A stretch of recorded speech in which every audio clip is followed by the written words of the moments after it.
Oi, hoje aqui no DPP a gente vai conversar sobre o atendimento à vítima, o atendimento inicial à vítima de parada cardiorrespiratória. Tá? Esse assunto é extremamente relevante por dois motivos. O primeiro, quanto mais bem executado forem as medidas iniciais para o tratamento da parada cardiorrespiratória, melhor vai ser o desfecho, menores vão ser as sequelas que esse paciente, que essa pessoa vai apresentar ao final do episódio. E segundo, que apesar de toda a evolução que houve nos últimos 40 anos relacionados ao atendimento à pessoa vítima de parada cardiorrespiratória, ainda os dados epidemiológicos apontam para cerca de 40%. Né? É muito, 40% das pessoas vítimas de parada cardiorrespiratória não possuem atendimento adequado. Então, a gente precisa se debruçar sobre esse tema, a gente precisa conhecer bem e fazer bem esse atendimento.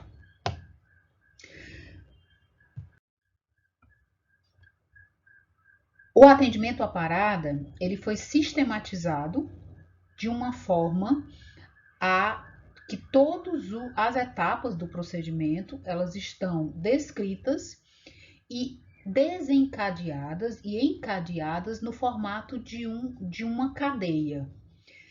Cadeia com elos. Então, os elos da cadeia de sobrevivência descrevem as etapas que precisam ser executadas para que a ressuscitação cardiopulmonar venha a ter um desfecho favorável. E elas foram padronizadas pela American Heart Association, juntamente com um conjunto de outras entidades no mundo, dentro de uma grande outra entidade internacional chamada de ILCOR, e de tal maneira que esse procedimento de atendimento à parada cardiorrespiratória, ele vai acontecer dessa forma aqui em Fortaleza, no Rio de Janeiro, em São Paulo, em Londres, em qualquer lugar do mundo. Então, a cadeia da sobrevivência, ela passa inicialmente pelo reconhecimento da vítima, da parada efetivamente. Então, precisa checar se a cena é segura. A primeira pessoa que precisa se colocar em segurança é o próprio socorrista. Ele não vai poder fazer um atendimento adequado se colocando em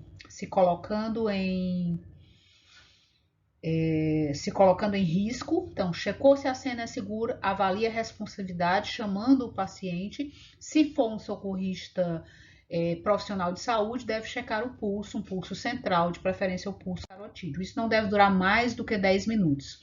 Checou responsividade, etapa seguinte, solicitar ajuda, pedir um DEA, né? Então, você vai convocar esse indivíduo que estiver por perto, se existir esse indivíduo que estiver por perto, para que ele contacte, ligue para o SAMU e para que ele consiga um desfibrilador externo automático. Se por acaso o socorrista estiver sozinho, ele pode se utilizar do viva voz de um celular para fazer essa etapa.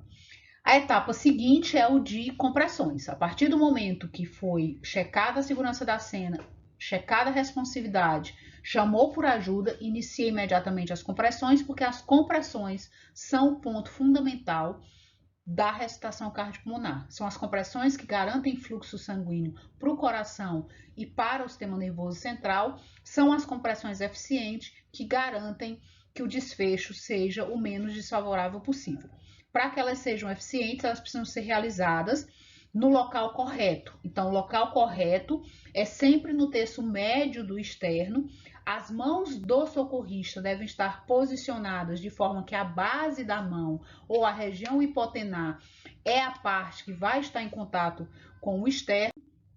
E a compressão, ela deve ser feita por uma profundidade de em torno de 5 a 6 centímetros, com uma frequência de 100 a 120 por minuto. Vejam que a posição do socorrista, ela é de uma angulação de 90 graus dos braços do socorrista com o tórax da vítima. Os braços estão absolutamente esticados e o movimento que é feito é um movimento de sobe e desce do tronco, flexionando o tronco sobre o quadril, né? Então, não existe flexão de braço. Para que a compressão seja efetiva, é fundamental que se observe esse posicionamento, mantendo-se os braços esticados, as mãos no terço médio do externo, com a região basal ou hipotenada à mão em contato. Finalmente, o passo fundamental é o choque, né? Então, a utilização do desfibrilador externo automático, né, e a descarga de choques é que vão fazer com que as vítimas possam retornar ao ritmo cardíaco normal, uma vez que a maioria dessas paradas em ambiente extra-hospitalar de pacientes previamente saudáveis ou essa morte cardíaca súbita, né, assistida, elas acontecem em ritmo de fibrilação ventricular ou taquicardia ventricular. Então, o desfibrilador externo automático é fundamental. E quanto mais rapidamente a gente conseguir aplicar o choque, maior a chance de que o desfecho seja favorável, né? Então, eu preciso olhar para o posicionamento adequado das PAs. Então, as PAs do desfibrilador externo automático dela sempre vão vir com as indicações de qual a localização adequada. O próprio DEA vai identificar o ritmo automaticamente. Uma vez ativado, ele vai carregar automaticamente, mas ele não vai descarregar. É preciso que o socorrista, depois de checar se todos os socorristas estão devidamente afastados do paciente, realize a descarga. Então, para sistematizar, o que a gente tem que fazer sempre diante de uma vítima de parada cardiorrespiratória? Verificar se a cena é segura, se a cena for segura, segue adiante. Avaliar a responsividade, né? O paciente está inconsciente, está em apneia, está gaspeando, aquela respiração cansada, né? Sem responder. Se for profissional de saúde, você checa pulso, solicita ajuda com o desfibrilador externo automático. Manda chamar o SAMU, pede para arrumar um DEA. Inicia compressões torácicas imediatamente. Se tiver um dispositivo de barreira, se tiver um ambu, se tiver qualquer equipamento que possa promover ventilação, desobstruir vias aéreas, e fazer isso. Se não, compressões esperando, e assim, imediatamente, no momento em que o desfibrilador chegar, aplicar o choque.